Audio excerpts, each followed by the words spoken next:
All right, hello everybody. Hi to Larry and Hanford, I believe.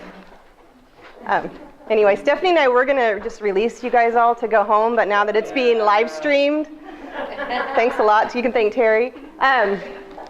Anyway, today we're, as you guys have, I've seen a lot of you guys at the forum, and maybe you've done other things in your departments. We thought we'd follow up our summit today with SAOs, Service Area Outcomes. Some of you in here have a ton of experience on them. Some of you probably keep hearing the word but don't know really how it applies to you or your department, so we're just going to kind of go over that. But first, I don't know if you remember that the BIT referral was on our agenda last month, and I thought since we only meet monthly that you guys should probably see this. Has anyone ever submitted a BIT referral in here? Okay, so this will, there you go. Hey, that could be the first. Wow, behavioral intervention team.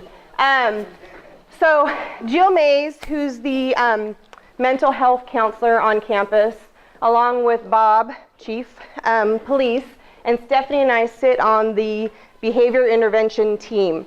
And they created it long before Stephanie and I, because what they were finding when we would have extreme student issues was that the more they talked to people around campus, other people had encountered that student.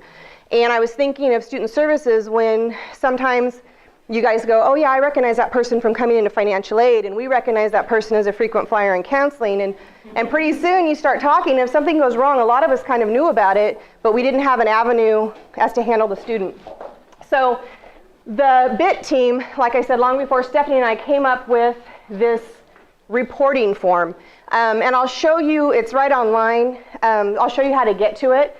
It's super easy and it's very confidential, meaning that if you come across a kind of a high-risk student or someone that makes you just a little nervous that they're walking back into our campus without anyone kind of keeping their eye on them, this is what we'd ask you to do. Some of you, especially working in student services, you guys see some anger management issues. Across campus, this report is used for, we've got students that like to take pictures of ladies under their desks, and we also have plagiarism that goes on all the time. And so this form can be used pretty much for any of it. Okay, so a lot of times the faculty are using it because they're not comfortable confronting that student. So for example, I had an instructor this week email me, hey, can you come in and talk to the student? He's chewing in my class, like spitting and chewing and grossing out everything. But he says, I'm not comfortable confronting him because he seems a little aggressive. Okay, so I said, well, can you fill out one of these? Well, he didn't know about it, right? So now he's filling it out. So what happens when one of you guys fills this out is then it's, I don't know if it's through SharePoint or what, but we get a little message kicked up. Hey, there's been a BIT referral sent to the team. We meet every Monday at 11. We pull them and we look at them and we decide, is this like a mental health thing? Is this? But they call the students in, and whoever needs to be there. Sometimes Bob steps out of it because if law enforcement's there for some, that's a trigger. I like to think that Bob would be there. But and so we discuss the issue with the student. And how it's been approached in the past is, hey, we've got an anonymous referral about you. We're concerned, how can we help? Okay, so I was thinking, student services, this is probably a secret that no one knew about, right? Because none of you guys, maybe one of you knew about it. And I think it's really important because since I've been up in the Sequoia wing, I've seen a lot of it. And so it's just kind of your way of, after seeing a hostile student, or perhaps someone that you think is in total distress, or sometimes, we have them come into the health center and they're hungry and they're starving and have no food, or that would be also probably a BIT referral. Okay, so how can we connect them with some resources that they need? Okay, so this is on the website, and it's cos.bit, right? And I have these cos.edu something bit. It's in this manual exactly how to use it. And I didn't have enough for everybody, but we definitely have enough for each department. And so maybe you can designate a place within your department where this will be held. You can just go right to the website and fill it out, and you submit it electronically. Okay? I guarantee that unless you want to be approached about the student, we're not going to tell the student that, Ed in financial aid submitted this about you, okay? Whose phone number is. Yeah, and here's his extension. listen. So, yeah. And so I'm hoping to see, as much as we probably don't have the staffing resources to start dealing with this, I'm hoping to see an increase, because truly, since Stephanie and I have been deans, maybe 1 or 2 bit referrals have popped up. One? Okay, so then what's happening is we just get the complaints via email from mostly faculty, but I would imagine you guys see it all the time too. And then there's no kind of paper trail for that student. Because in the past, Tamara has said that they've received, like a faculty member will send one on a student, and it's strange that someone in, the other side of the campus has also sent one about the same exact student. So we want to be able to put out fires before they start. So, you guys have any questions about BIT? So you say that it pops up. Does it pop up automatically, or like after seconds after it's been submitted, or because for example, the professor you brought up, the example that you brought up about the professor having the student. What if it was something a little more serious that needed to be taken, or that needed to be handled right there and then, or maybe even right after class? Right. Would you guys have already received notice, or? Well, kind of how Bob, I asked that of Bob when I first joined that team, and I said, so what happens if it's a little bit hairy and needs to be addressed like right now? And he's like, well, then they call us. So, what I would advise all of you, and the same with faculty, if you have something that you don't think can wait 24 hours before it hits us, where we have to talk about it, then we bring in the student, you call Bob, but then you also do the BIT referral. So we can provide that follow-up, and we have documentation that we're trying to do something. And I would be excited about if the BIT team expanded from just us, and maybe those of you who are interested in behavior intervention could come together and form like a team. That it's pretty interesting to see some of the issues that our students are facing, and most of us come in contact with it all the time. Yeah? Is it sending you a message saying you have a referral in there? Yep. Or do you just have to go check It sends it to our email. Okay. And it shows this form exactly with all the parts filled in. Yeah. Where did you say that was located? It's cos.edu/BIT. Yeah. But, Benita, I will make sure that all the departments get one of these handbooks that has it written in here as well. And there's kind of just like a cheat sheet in here. The other cool thing about this handbook is that in the back it talks about all of our community resources. So a lot of you guys, I know, go above and beyond when you're working with a student, but we don't have those kind of resources for them on campus. It gives you kind of a quick list of community resources and phone numbers that you can contact them. So a lot of you, I know, have those little cheat sheets at your desks where you help students, but it's kind of a cool little handbook. So, any other questions on BIT? Yeah? Would this also be something that we could use if there was a matter of a hygiene problem with these students? I mean, is that something that this is for, or this is for something more serious? No, Right here, I would think, if, I know what you're saying, so like when the hygiene becomes such an issue that other students and people don't want to be around them, and yes, because sometimes those hygiene issues are due to homelessness, and then we can help intervene that way. So I would say yes. I think you could check this If you don't like their perfume, don't do that. But like if, I know what you're talking about, yeah. Because, I mean, the issue has come up before, and it's kind of like we've tried to deal with it within our own program, but it might be something that is commented on other places on campus. Right, and right. I was just wondering if this is something that, if everybody's commenting on this one student about this particular issue, if that is the avenue to take.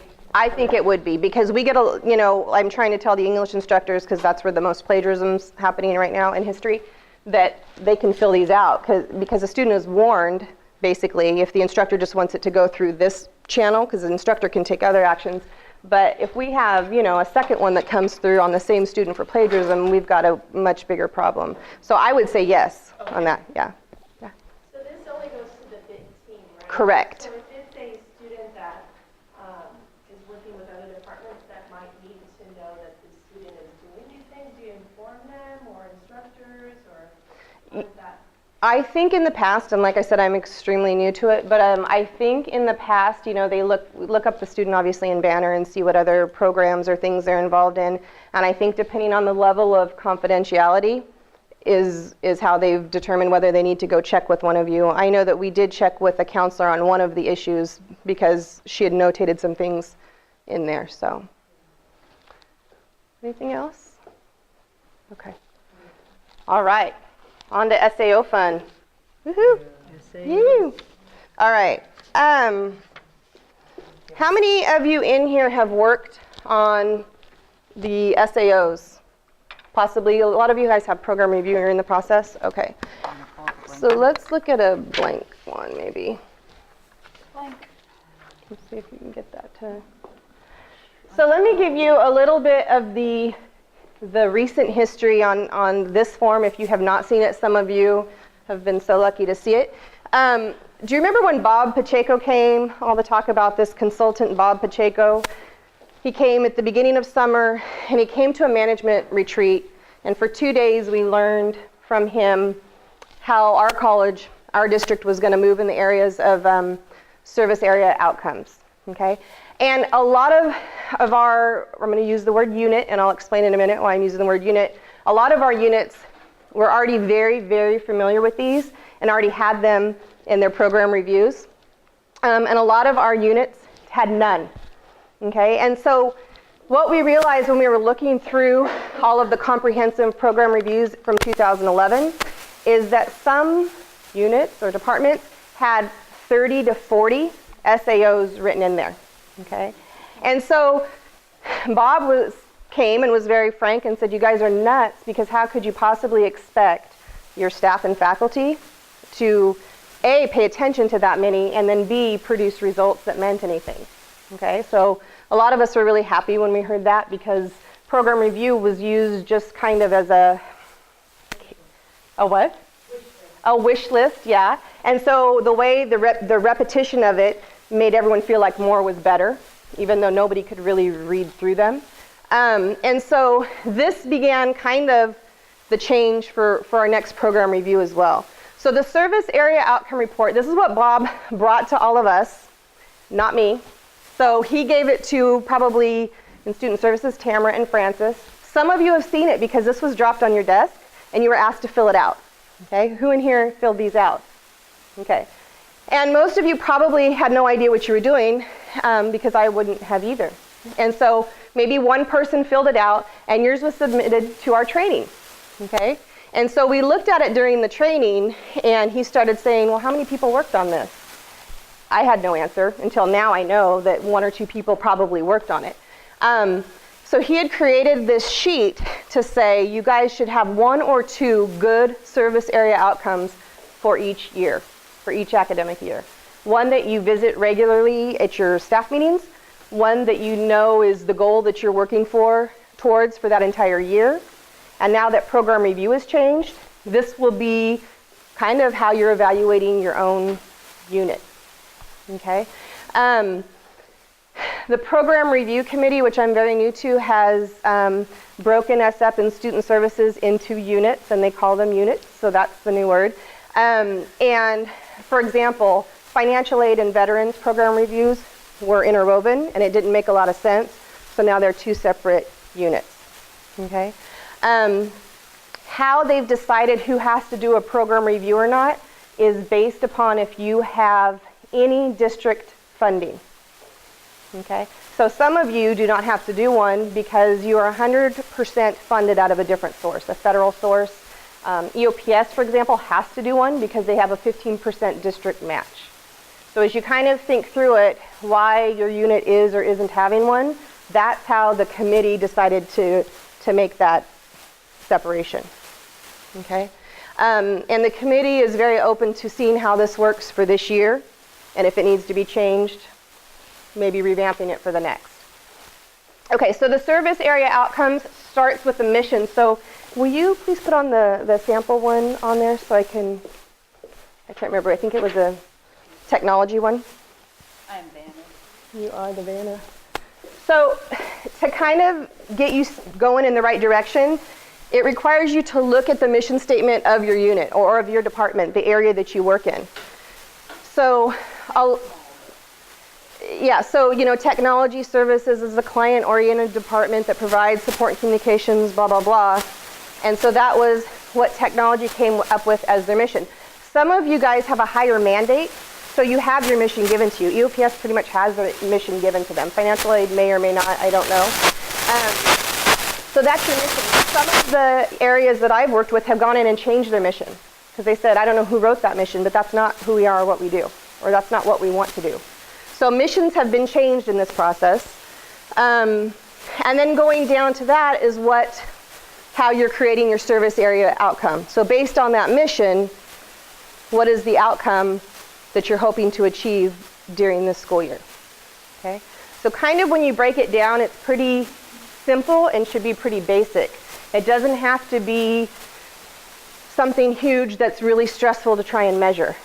It needs to be pretty straightforward, based on your mission. What is your unit trying to achieve for this school year? Okay, so they said computer services, wireless access, student and staff access to wireless hotspots will be available in all common areas and classrooms on all campuses for this year. Okay, so it's pretty basic.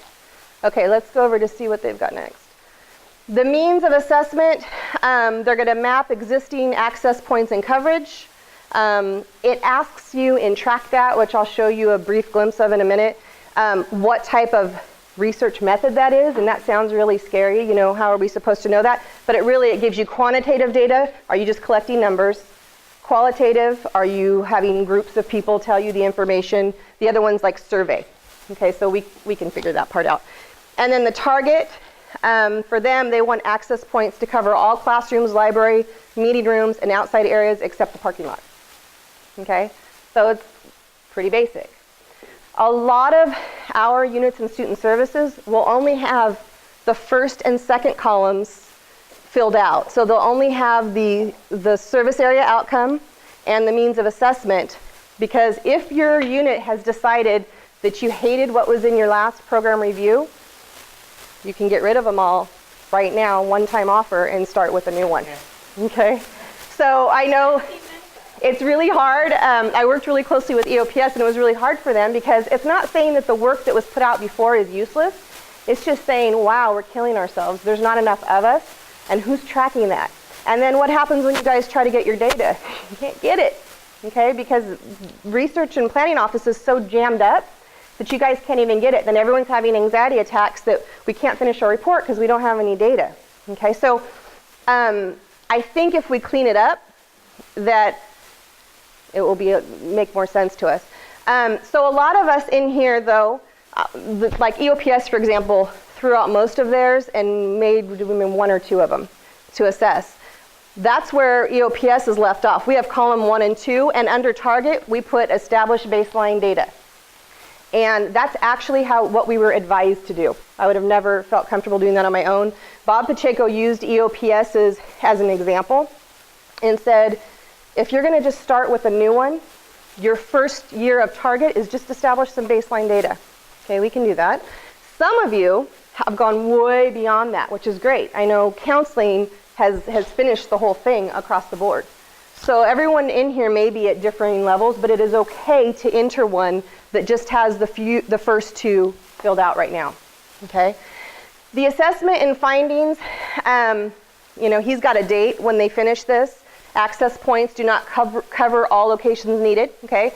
So did he meet his outcome? No. But we're not being judged on that. We're being judged that we're just continually trying to improve. His target wasn't met. And year this assessment occurred, I guess it fell into this academic year is when they assessed it. When you get more advanced into this, you can upload your kind of related documents or your evidence right there. And that piece was just added so that the next time we go through an accreditation cycle, that all of it's just boom, it's right there, we're not searching for it. So we can put our surveys right there and the data that we get? I believe so. To a certain extent. I know they don't want it to become like a total warehouse for it, but okay, and then action. This is kind of like the dialogue days. Like once we get advanced in this is how hopefully our units can use dialogue days, is what are we going to do about it? And more importantly, what kind of resources do we need to meet that target? Okay, so I have a feeling based on this, they may have come up 4 wireless access points short, and so now they're saying, hey, this is what we're going to need to be able to meet our target. Okay, so this, to me, is like the bread and butter of all of our departments. It's what we need to be discussing at our staff meetings. How are we meeting this? but more importantly, the service area outcome that your department chooses to evaluate themselves on needs to be really meaningful to you.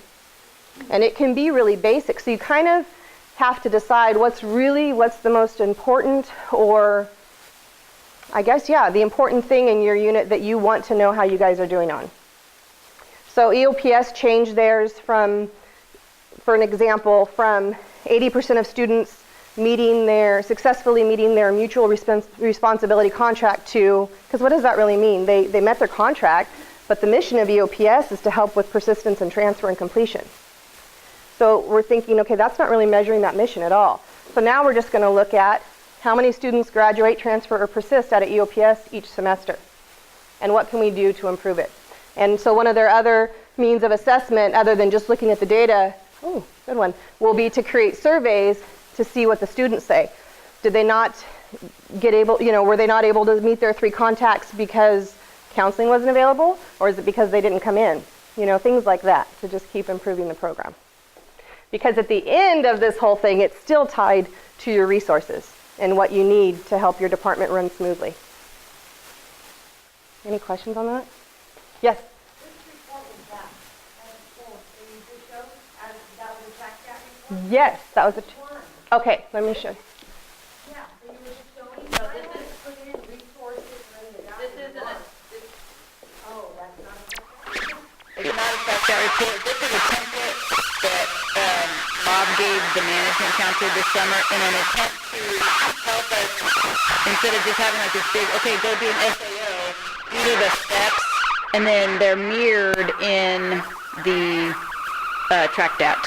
And what's the allocation was probably in that Resource allocation. So we met with the resource allocation group, committee, whatever, and said, how does what we put in here impact, how do you need to see that report so it can go to the next level? So it may not be in there yet. I haven't seen it, and then the tasks, I realized I had really put too many tasks in there. It was just, I forget what the question is, it's more The prompt, action. the action, yeah. So the action and tasks are different, maybe? Mm, If you go to, where are you, assessment findings,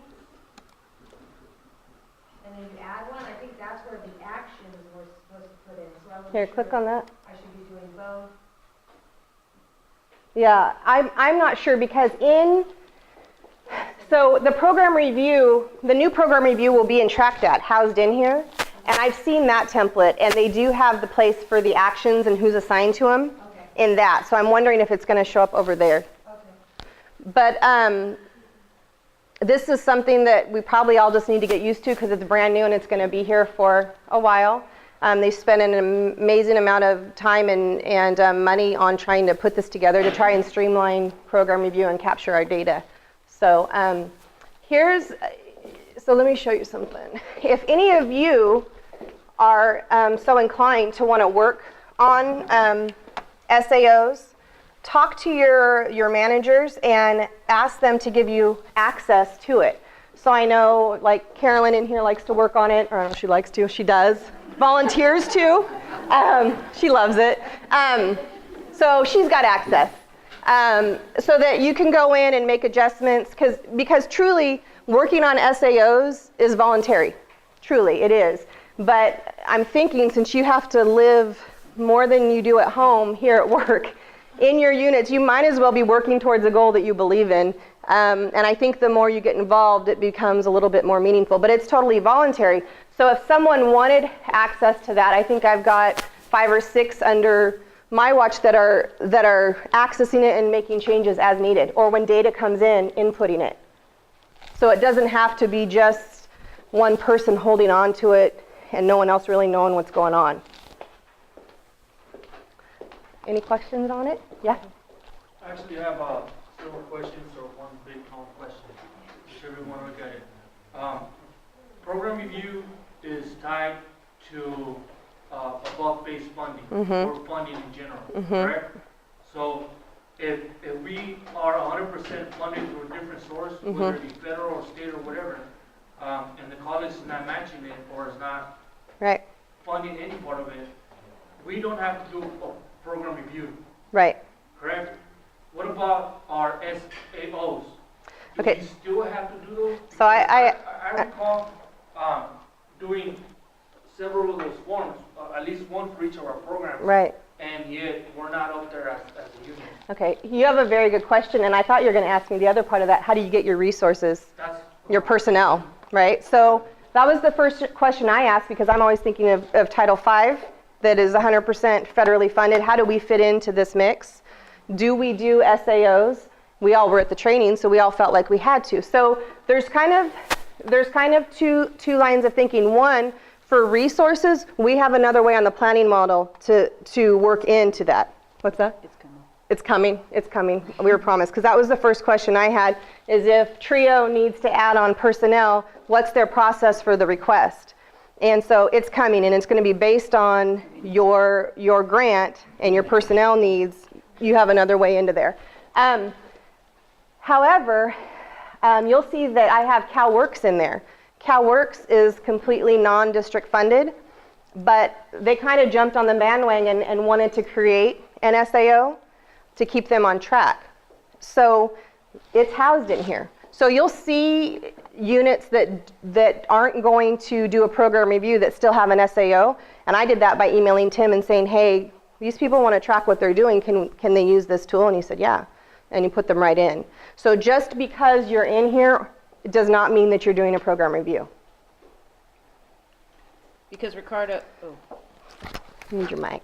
I know, I need my mic. Because it, and I can't, I'm so computer illiterate. all of that. Mm-hmm. But my concern is not necessarily on our behalf, but more on the district behalf, in case, I don't know, when the next, or when we get visited for the show cost, you know, are they gonna ask, well, you know, why is it that CalWORKS doesn't have any SAOs? Right. Why is it that TRIO doesn't have any SAOs? Is that gonna, it won't affect our program directly, but will it affect the district? And I think that's what the thought was when they said, yeah, even if you're not going to do a program review, and even if you have outside funding, still do an SAO, because we contribute to the district's data with all of our federally funded programs.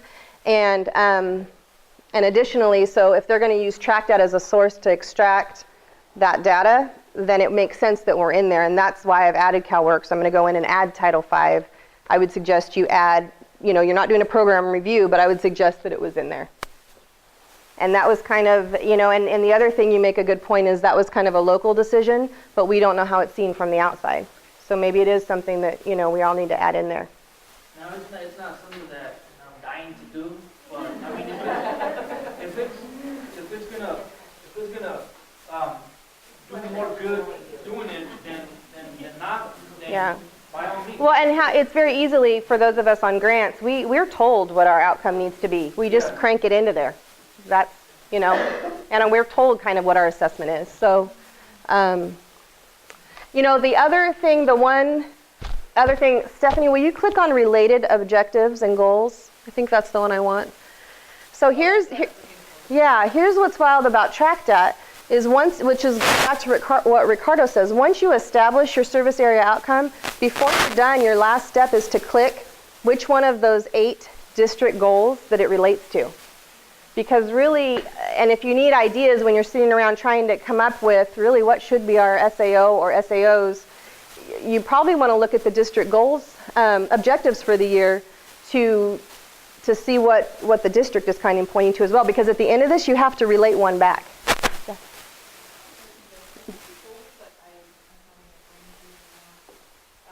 If we just did our updates, we had a few that were continuing, Mm-hmm. you just those into track that now too, right along with the new history it is, but that's the only way to track it in the future. Right. Only if you want to continue them.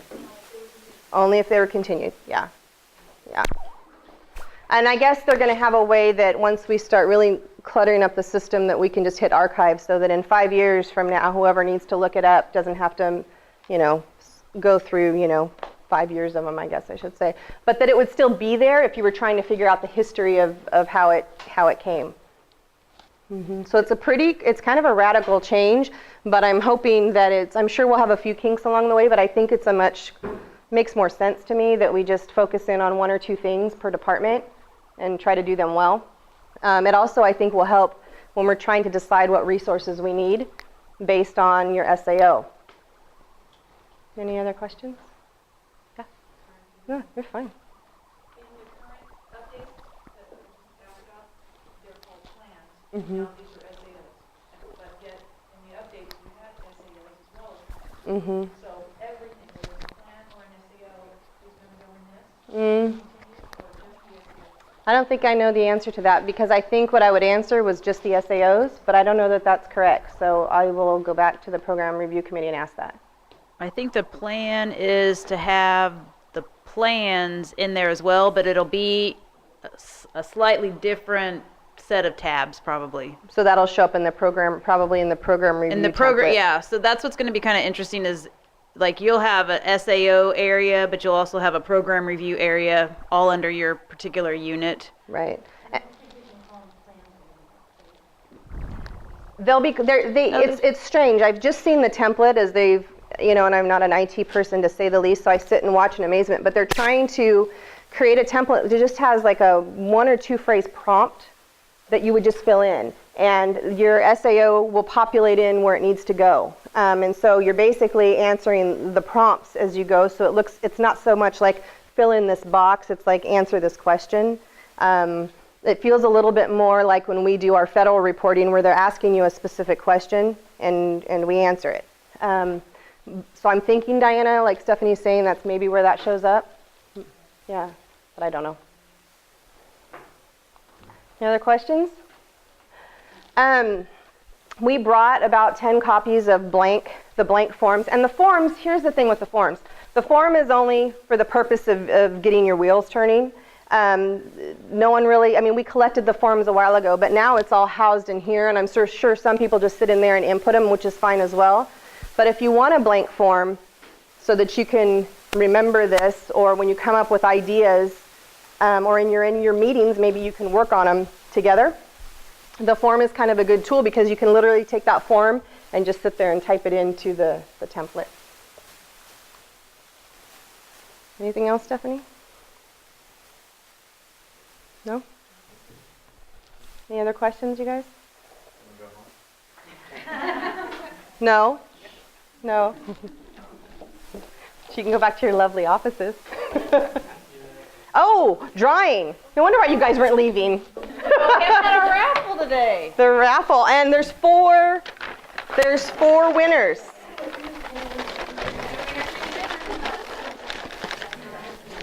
And Terry, there's no way for us to know from Tulare or Hanford who's watching, is there? Okay, so Tulare and Hanford, we're gonna have to figure out next time for you guys to RSVP so we can throw you in the drawing. Yes, Robin? Were you late?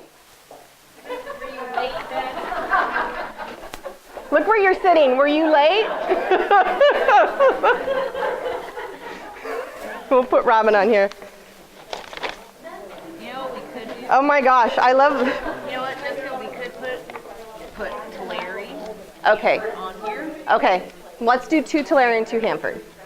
Okay, so Tulare and Hanford, we're putting in 2 tickets that say Tulare and Hanford, because there's got to be at least 2 from each, right? Okay. Then you guys can fight, yeah. That's awesome. I'm laughing at the tactic in here. Some of you do like really funny crinklies, so this is great. Okay. Let's shake in Tulare and Hanford.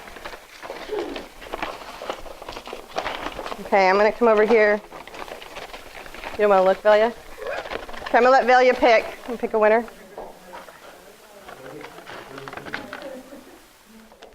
Me? No. No. Oh, Hanford. Hanford. Hanford won one. Yeah.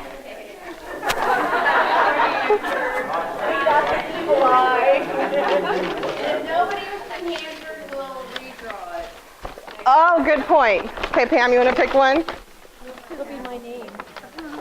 That'll count if it's your name. Benita, she's here.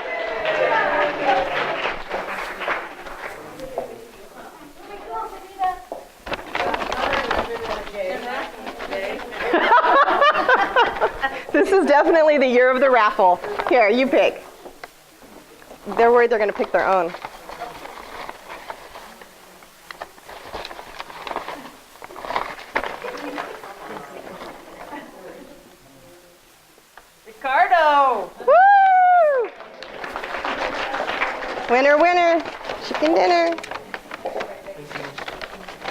Okay, is this our last one? Last one? You tell where I was at in your lunch. Velia. All right.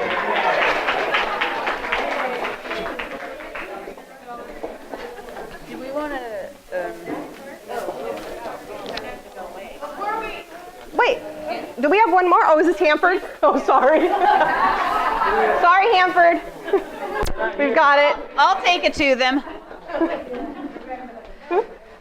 Before we wrap up, just in case somebody hasn't, because you've all been in meetings today, welcome to our lives.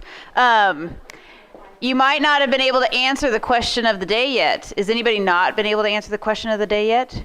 What was the question? Our daily question. No, but what was it? Oh, I don't know. Oh. It was well, I was just going to see if people hadn't answered, if we wanted to talk about it, so that when we all went back to our offices, we could all answer and make sure. Oh, it was how many committees are under the Academic Senate? 8, yes. Very good. All right. So if you haven't answered, go back and answer. All right. Thanks, you guys. Have a great weekend. Have a good weekend.